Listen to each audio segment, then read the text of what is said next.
સ્તરીય સમીક્ષા કરી પશ્ચિમ એશિયાના સંકટ સામે ભારત સજ્જ. પશ્ચિમ એશિયામાં પ્રવર્તી રહેલા ભૌગોલિક અને રાજકીય તણાવની ગંભીર અસરોને ધ્યાનમાં રાખીને પ્રધાનમંત્રી નરેન્દ્ર મોદીએ દેશની આર્થિક સ્થિતિ અંગે ઉચ્ચસ્તરીય સમીક્ષા બેઠક યોજી હતી.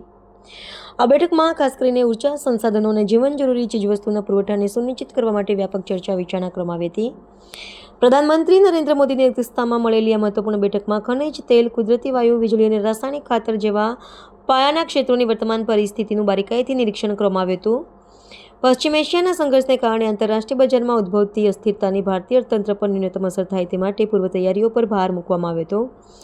આ બેઠકમાં વિવિધ મંત્રાલયોના ઉચ્ચ અધિકારીઓને દેશના ઉર્જા ભંડાર અને આયાત વ્યવસ્થા અંગેની વિગતો પ્રસ્તુત કરી હતી, જે દેશની આંતરિક સુરક્ષા અને આર્થિક સ્થિરતા માટે અત્યંત નિર્ણાયક સાબિત થશે.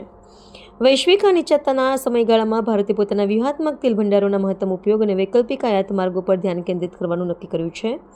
ઉર્જા નિષ્ણાતોના મતે આ સમીક્ષા બેઠક દ્વારા સરકારે સ્પષ્ટ સંકેત આપ્યો છે કે પ્રતિકૂળ સંજોગોમાં પણ દેશમાં ઈંધણ અને ખાતરની અછત સર્જાવા દેવામાં આવશે નહીં. બેઠક દરમિયાન સ્થાનિક સ્તરે ઉર્જા ઉત્પાદન વધારવા અને વીજળી પુરવઠાને અવિરત જાળવી રાખવા માટે સંબંધિત વિભાગોને વિશેષ સૂચનાઓ આપવામાં આવી હતી,